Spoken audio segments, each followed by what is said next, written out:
तो भाई अगर मैं 2024 का एस्पायरेंट होती तो मैं पक्का ये वाला वीडियो देखती।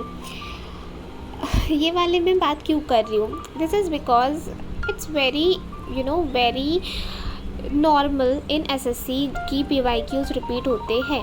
आई एम नॉट सेइंग कि जस्ट वैल्यूज़ पूरी एज इट इज़ आ जाती है, नहीं, वैल्यूज़ जो है वो थोड़ी सी रिप्लेस हो जाती है, लेकिन जो है वो पीवाईक्यूज़ का रोल एसएससी में 90% है।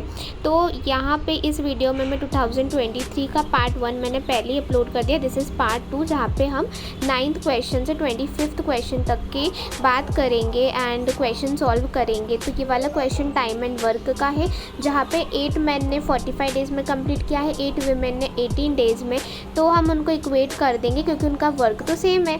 तो 8m × 45 = 8w × 18। यहाँ पे m और w क्या है, उनकी रिस्पेक्टिव एफिशिएंसी। लाइक मैन की एफिशिएंसी जो है वो m लिए हमने और वुमेन की w। तो m/w जो इक्वेट करने से आया दैट इज़ 2/5। मतलब मैन की एफिशिएंसी आप 2 ले सकते हो, वुमेन की एफिशिएंसी आप 5 ले सकते हो।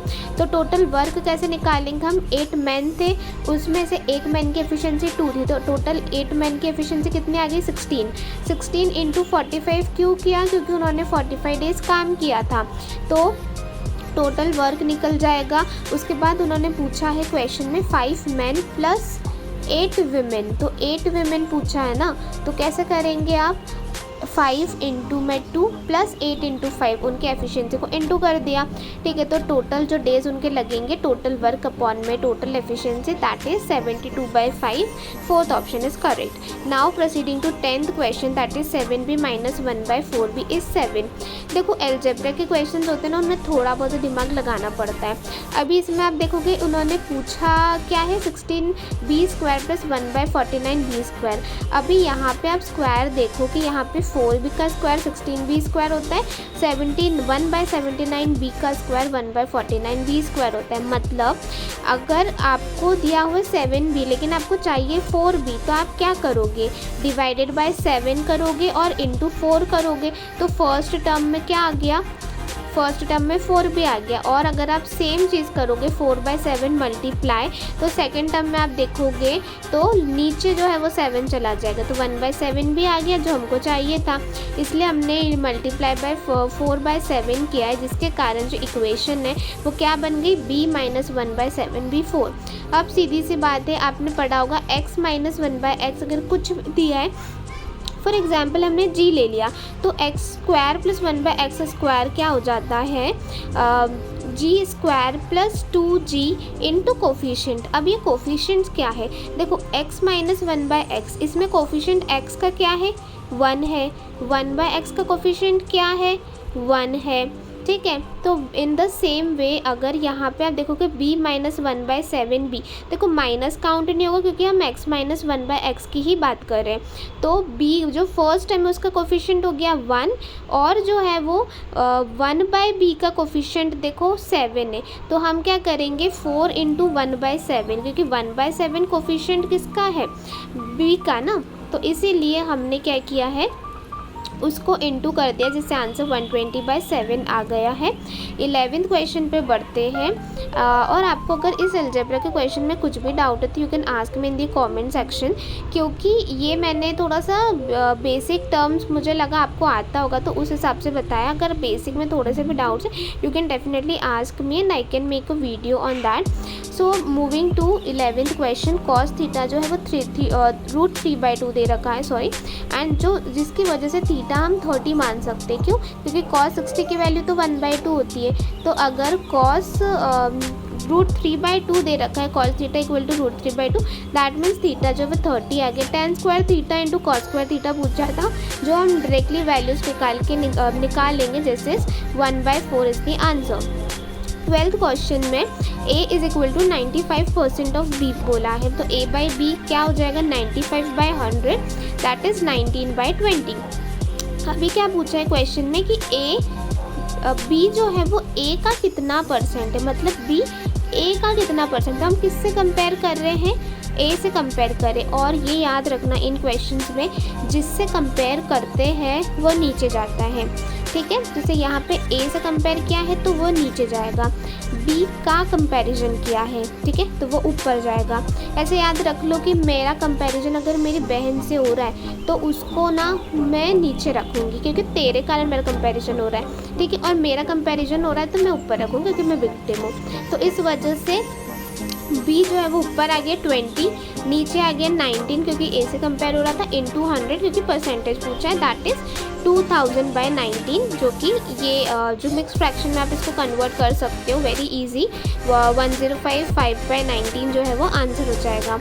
13th क्वेश्चन में दो कॉन्सेंट्रिक सर्कल, ये ज्योमेट्री का क्वेश्चन है, दो कॉन्सेंट्रिक सर्कल्स जो है वो दिए हुए हैं। पूछा है कि जो बड़ा वाला जो सर्कल है उसकी कॉर्ड जो सेकंड जो छोटे वाले की टेंजेंट है।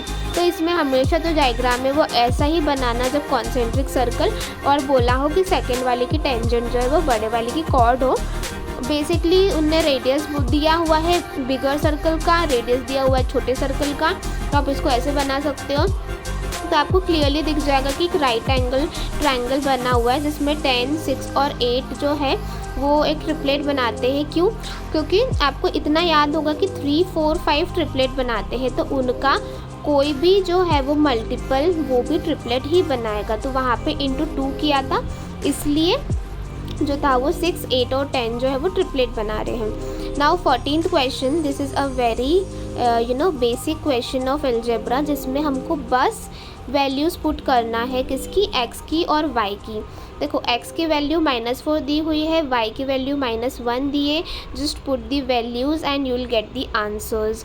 यहाँ पे -4 का क्यूब हो जाएगा -64, y की वैल्यू -1 है, x² की 16 प्लेस कर दी, y² की 1 हो जाएगी, x की -4 एंड y³ दैट इज़ -1 का क्यूब जो है वो -1 ही रहेगा। तो लाइक मैं राइट टू लेफ़्ट मूव कर रही हूँ एंड ये जो है वो -192 आ गया। इसको सबको सॉल्व करके मैं बताया, देखो इन क्वेश्चंस को कैसे सॉल्व करती हूँ। देखो 2 दिख रहा है और 8 दिख रहा है, तो आप 48 + 2 50 कर लो, और 50 + 1 90, बताओ कितना होगा, 240। तो इसलिए पहले जो है वो 8 और 2 वाले को मैंने किया तो 240 - 87 कर दिया, तो 327 is the -327 is the answer. Moving to 15th question, A जो है वो 25 डेज़ में काम करता है, बी 30 डेज़ में काम करता है, और वो ऑल्टरनेट डेज काम करते हैं 5 दिन तक। मतलब ए से स्टार्ट हो रहा है, ये मत भूलना कभी भी कि कहाँ से स्टार्ट हो रहा है। ए से स्टार्ट हो रहा है, ए बी ए, ये 5 दिन तक ऐसे काम करेंगे। ए की अब पहले एफिशिएंसी निकाल लो ए और बी की। एफिशिएंसी हमको पता है क्या? नहीं पता है। एफिशिएंसी निकाल ली ए और बी की, ए 25 बी 30। तो इससे एफिशिएंसी कैसे आएगी? पहले आप एलसीएम ले लो। एलसीएम लेने के लिए आप क्या करो, 5 से काट दो। क्यों? क्योंकि दोनों नंबर्स 5 से कट रहे हैं, तो ये ईजी हो जाएगा। देखो 5 से काटा तो 5 और 6 मिला, तो 5 × 30 दैट इज़ 150 हमारा एलसीएम आ गया, बहुत क्लियरली दिख गया। तो इसलिए एफिशिएंसी ऑफ ए कितनी आ जाएगी, 6 एंड बी की आ जाएगी 5। नाउ अब हमको उनकी एफिशिएंसी भी पता चल गई है और हमको पता है कि वो किस मैनर में काम करते हैं। वो किस मैनर में काम करते हैं? वो ए बी ए में काम करते हैं। तो ए बी की मिला की 11 हो गई, फिर ए बी की मिला की 11 हो गई, और फिर ए ने काम किया 6। तो टोटल कितना काम हुआ 5 दिन में? 28 यूनिट ऑफ वर्क। तो रिमेनिंग वर्क कितना बचा? टोटल काम तो 150 था, तो 150 - 28 विच इज़ 122। ये 122 काम बेचारे बी ने ही करा। क्यों? क्योंकि ए तो 5 दिन काम करके चला गया, तो बी को कितना टाइम लगेगा? 122 divided by its efficiency that is 5, right. So इसको मिक्स फ्रैक्शन में कन्वर्ट करके विल गेट वो answer that is 24/5। And also ये वाला जो वीडियो है ना वो काफ़ी लेंथी होने वाला है, क्योंकि इसमें मैंने 9 to 25 question, like question number 9 से लेके क्वेश्चन नंबर 25 तक करे सॉल्व। सो प्लीज़ मतलब डोंट लूज़ पेशेंस, क्योंकि ये आपके बेनिफिट के लिए है, ताकि आप सारे क्वेश्चंस देख पाओ जो PYQs है। So please keep watching. Now 16th question में a plus b plus c जो है वो 16 है, a square plus b square plus c square 90 है। बेसिकली एक फॉर्मूला होता है a plus b plus c का whole square is a square plus b square plus c square plus 2 twice of a b plus b c plus c a. ये आपको रटना है, याद करना है, एक शीट में लेकर चिपका के याद कर लो। इट्स वेरी बेसिक और बहुत बार पूछता है एसएससी। ठीक है, तो इसमें हमने बस एक ये जो वैल्यूज़ पुट करी, a b plus b c plus c a कितना आ गया 166/2 that is 83। Done. Now moving to 17th question. Also please subscribe to this channel because you know I am working hard, like ये video record करने में ये जो है वो क्वेश्चंस कभी कभी ये मार्कर से मैं करती हूँ तो काफ़ी जो है कभी कभार प्रॉब्लम हो जाता है। तो please support me and please subscribe to my channel. अगर आप अभी तक वॉच कर रहे हो so please do subscribe my channel. अभी 17th क्वेश्चन में बोला है कि ये जो है ये वाली जो पावर्स दे रखी है किससे डिविजिबल होगा। इन क्वेश्चंस में basically what you need to do is powers को कॉमन निकालो। देखो सबसे छोटा क्या दे रखा है 25 दे रखा है ना, तो 6 टू द पावर 25 को कॉमन निकाल लो तो क्या बचेगा 1 + 6। और ये आई होप आपको आता होगा कि मान लो 6 स्क्वायर इंटू 6 क्यूब है तो उसका जो रिजल्ट होगा 6 टू द पावर 5 होगा। क्यों? क्योंकि मल्टीप्लिकेशन में अगर होगा तो पावर्स जो है वो ऐड हो जाती है। सिमिलरली यहाँ पे अगर हमने कॉमन लिया तो वो मल्टीप्लिकेशन में कॉमन ले लिया हमने तो 6 स्क्वायर प्लस 6 क्यूब 216 होता है, 6 स्क्वायर 36 होता है। तो ये जो सब कुछ सम करके we got 259, so that is the answer. 18th question में we want profit percent equal to 25, मतलब इस क्वेश्चन में दिया हुआ है कि हमको प्रॉफिट परसेंटेज कितना चाहिए 25 और इसमें क्या दिया हुआ है कि टोटल कॉस्ट जो है वो सेम रहने वाली है। तो आप ग्राफ में देखोगे तो टोटल कॉस्ट आपको कितनी दिखेगी 6500 और आप ये देखोगे कि क्या ज़्यादा है तो जो ग्रॉस कॉस्ट है वो ज़्यादा है। मतलब वो आप ये इसमें ये चीज़ ज़रूरी थी कि किस पे निकलेगा प्रॉफिट परसेंट, तो यहाँ पे किस पे निकलेगा टोटल कॉस्ट। क्यों? क्योंकि वो जो है वो कम है और ग्रॉस कॉस्ट जो है वो ज़्यादा है।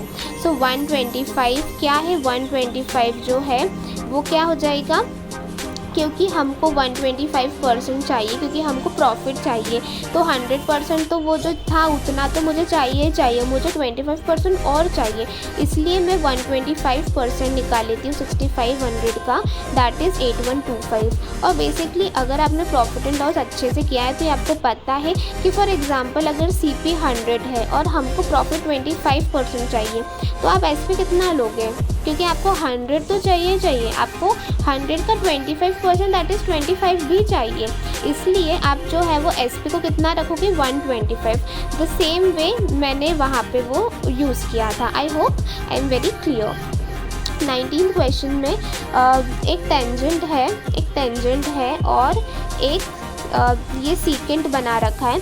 तो ये आपने मतलब maximum of questions students do it right. क्यों? क्योंकि ये वाला हम लोग जेन्युइनली पढ़ते हैं कि जब एक टेंजेंट और एक सीकेंट होता है तो PT square is equal to PA into PB। यहाँ पे ये याद रखना कि जो बाहर से एक पॉइंट है वो पॉइंट से जो है वो दोनों पॉइंट जहाँ पे मीट करते हैं सीकेंट को वहाँ से जो डिस्टेंस कैलकुलेट होती है, ना कि AB की। ठीक है, तो ये फॉर्मूला बेस्ड क्वेश्चन था, जस्ट वैल्यूज पुट करी and we got our answer. तो PT square equal to PA into PB याद होना चाहिए आपको अगर आप एक सिंसियर SSC स्टूडेंट हो।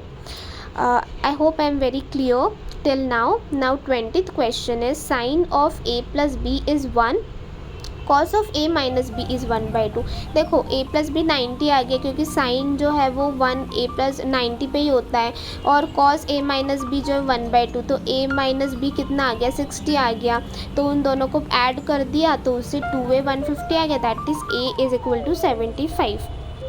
Also please let me know कि आपको इतने लेंथी वीडियोस अच्छे लगते हैं या फिर मैं डेली 1 क्वेश्चन ही अपलोड करूँ। Like I am little bit of confused, तो योर एडवाइस इज़ वेलकम्ड। आप कुछ भी आप एडवाइस करते तो प्लीज़ कमेंट सेक्शन में लिखिए, क्योंकि लाइक मैं लेंथी वीडियोस बना इसलिए रही हूँ ताकि हमारा एक बार में ही जो है वो एटलीस्ट मैक्सिमम 2 बार में हमारा एक शिफ्ट का पूरा पेपर मैथ्स का सॉल्व हो जाए। लाइक मैंने सुबह 8 क्वेश्चंस डाले थे, मैंने अभी 9 to 25 क्वेश्चंस डाले हैं। तो like it is for your betterment. तो आप मुझे बताओ आपको क्या देखना पसंद है। 21st क्वेश्चन में एमपी जो है वो 25% सीपी से ज़्यादा है। तो हमने ठीक है सीपी से कंपेयर हो रहा है ना, एमपी जिस चीज़ से कंपेयर होता है ना उस चीज़ को 100 मान लो। बस ये चीज़ ध्यान रखो प्रॉफिट एंड लॉस में, और सारे क्वेश्चन हो जाएंगे। सीपी रख लिया हमने 100, एमपी कितना आ गया 125 आ गया, क्योंकि वो 25% ज़्यादा था। अभी क्या बोला है कि नो प्रॉफिट नो लॉस, मतलब ना प्रॉफिट हो ना लॉस हो। तो क्या होगा उसके लिए एसपी को हम 100 लेंगे सीपी के बराबर। तो इसने बोला है कि एसपी एमपी से कितना कम है, किससे कंपेयर हो रहा है, एमपी से। तो एमपी नीचे आ गया, दैट इज़ 125 नीचे आ गया। कितना कम है, 25 कम है इंटू 100, क्योंकि परसेंटेज पूछा है। सो दैट इज़ 20%। 22nd क्वेश्चन, ठीक है, ये एक नंबर सिस्टम का क्वेश्चन है। इसमें रिमाइंडर पूछा है और इसमें एक नेगेटिव रिमाइंडर वाला कॉन्सेप्ट आपको आना चाहिए। ठीक है, नहीं आता तो मैं बता देती हूँ यहाँ पे कि देखो +9/266, तो 266 से 9 डिवाइड होगा क्या, नहीं, तो 9 रिमाइंडर तो पक्का आएगा। 265 266 से डिवाइड क्या होगा तो क्या रिमाइंडर आएगा, -1 आएगा। ठीक है, क्योंकि अगर ये 266 होता तो कम्प्लीटली डिवाइड हो जाता तो -1 आएगा। -1 की द पावर 4081 ऑड था, इसलिए -1 + 9 दैट इज़ 8। ये याद रखना, अगर यहाँ पे 4080 होता तो -1 टू द पावर 4080 इवन था, इसलिए यहाँ पे 1 + 9 हो जाता दैट इज़ 10। लेकिन यहाँ पे ऑड पावर थी, इसलिए -1 + 9 किया that is 8। I hope I am very clear. 23rd question में डिस्टेंस दे रखी, एवरेज स्पीड पूछिए विच इज़ वेरी इजी। देखो 120 किलोमीटर में कितना स्पीड से कवर किया, 80 km/h। 100 किलोमीटर को किससे कवर किया, 40 km/h। और 220 किलोमीटर, ये 220 किलोमीटर किधर से आया, ये इसलिए आया क्योंकि उसने बोला कि मैं वापस से, मतलब मैंने जितना कवर किया था मैं वापस उतना गया, और मैंने उसको कितना स्पीड से कवर किया, 75, मतलब उसने उसको वापस कवर किया, इसलिए पूरे को हमने ले लिया। That is 120 + 100 that is 220 kilometre. Average speed क्या होती है, total distance upon total time. Total distance आप ले लोगे 220 × 2 दैट इज़ 440, और नीचे आ जाएगा टाइम। अब टाइम कैसे कैलकुलेट करोगे, देखो टाइम कैसे करोगे, 120/80, ये पहला टाइम हो गया। दूसरा टाइम हो गया 100/40, तीसरा टाइम हो गया 220/75। अब बस काटा पीटी करनी है। देखो काटा पीटी आप अपने हिसाब से कर लो, और आप देखना चाहते हो तो इधर देख लो कि मैं कैसे कर रही हूँ। मैंने सिंपली इसको क्या लिखा है, जो 120/80 उसको 3/2 बना दिया, और उसको 5/2 बना दिया। इससे जो है वो 4 + 44/15 आ गया। अब 15 × 4 + 44 दैट इज़ 104, क्योंकि 15 × 4 60 होता है। 15 ऊपर चला गया, तो ऐसे करके जो है वो लगभग मेरा कितना आंसर आ गया था, 55 × 15/13। अब इसको हमको डेसिमल में निकालना है, क्योंकि क्वेश्चन में मिक्स फ्रैक्शन में तो दिया नहीं है। तो इसको आप कैसे करोगे, इसको आप डिवाइड कर दो 13 से, तो इसको पहले मल्टीप्लाई किया 55 × 15, तो कितना आ गया 825/13। तो 13 के टेबल देखो मस्ट है, 20 तक टेबल से याद कर लो, बहुत इजी होता है कैलकुलेशन। यहाँ पे 13 × 6 = 78 हो गया, 4 बचा 45, 13 × 3 = 39 हो गया, बचा कितना 6, तो वो आगे डेसिमल की ज़रूरत नहीं, क्योंकि 63 हम एक ही ऑप्शन में दिया हुआ था। 24th क्वेश्चन में पूछा है number of student scoring less than 20% marks. देखो बार ग्राफ दिया हुआ है और आपको जो है वो लेस देन 20% मार्क्स। थोड़ा सा ट्रिकी क्वेश्चन है, क्योंकि ऐसे तो मार्क्स जो है वो किस में दिया हुआ है, नंबर में। अभी इन्होंने परसेंटेज पूछा, तो आप सबसे पहले क्या निकाल लो कि यार 20% मार्क्स कितने मार्क्स के बराबर होता है। तो 20% मार्क्स ऑफ टोटल मार्क्स कितने, 50। तो 20% ऑफ 50 कितना होगा, 10 मार्क्स। मतलब हमको बेसिकली क्या निकालना है, कितने बच्चों को 10 मार्क्स से कम आए। अब हमको ध्यान से अगर क्वेश्चन देखोगे, हमको क्या दिया हुआ है, कितने बच्चों को कम से कम 10 मार्क्स आए हैं, मतलब 10 मार्क्स से ज़्यादा कितने स्टूडेंट्स को आए हैं, ये दिया हुआ है 87। अगर आप ध्यान से देखोगे तो मैं भी यहाँ पे ग्राफ देख रही हूँ, क्योंकि मैंने भी पहले नहीं किया है, ठीक है। तो अभी जो है वो ग्राफ में दिया हुआ है व्हाट आई एम राइटिंग, कि कितने बच्चों को 10 मार्क्स से ज़्यादा आए। 10 मार्क्स से कितने बच्चों को ज़्यादा आए? 87। तो हमने क्या किया, कितने लोग बच्चों को कम आए तो कितना, टोटल से माइनस कर देंगे। तो टोटल में से माइनस कितना होगा? 100 माइनस 87 दैट इज़ 13। मतलब 13 बच्चों को 10 से कम आए। Okay, I hope you are getting my point. If you are not getting my point, you can please comment your doubts. I'll definitely answer those. And please help me grow, because I want to help people in mathematics especially. I will also bring science, मतलब GK भी लेके आऊँगी क्योंकि मैंने I am from science background and I have good knowledge on GK as well. तो अगर ये थोड़ा सा मुझे सपोर्ट मिलेगा मैथ्स में तो मैं GK का पक्का एक सीरीज़ लेके आऊँगी. So please support. So this is the last question of trigonometry. 3 sin theta minus cos theta by cos theta plus sine theta 1. इसमें बेसिकली बस उसको उधर ले गए. 3 sin theta minus cos theta तो कॉस प्लस साइन हो गया. 2 sin equal to 2 cos आ गया. इसका मतलब क्या है? साइन इक्वल टू कॉस आ गया. अब आपको पता होगा साइन इक्वल टू कॉस हुआ है मतलब साइन बाय कॉस 1 हो गया. तो टेन थीटा अगर 1 होगा तो कॉट थीटा भी 1 होगा. और मुझे नहीं पता लोग ट्रिग्नोमेट्री को इतना क्यों डिफ़िकल्ट समझते, बल्कि ट्रिग्नोमेट्री बहुत ईजी है. Please subscribe to my channel.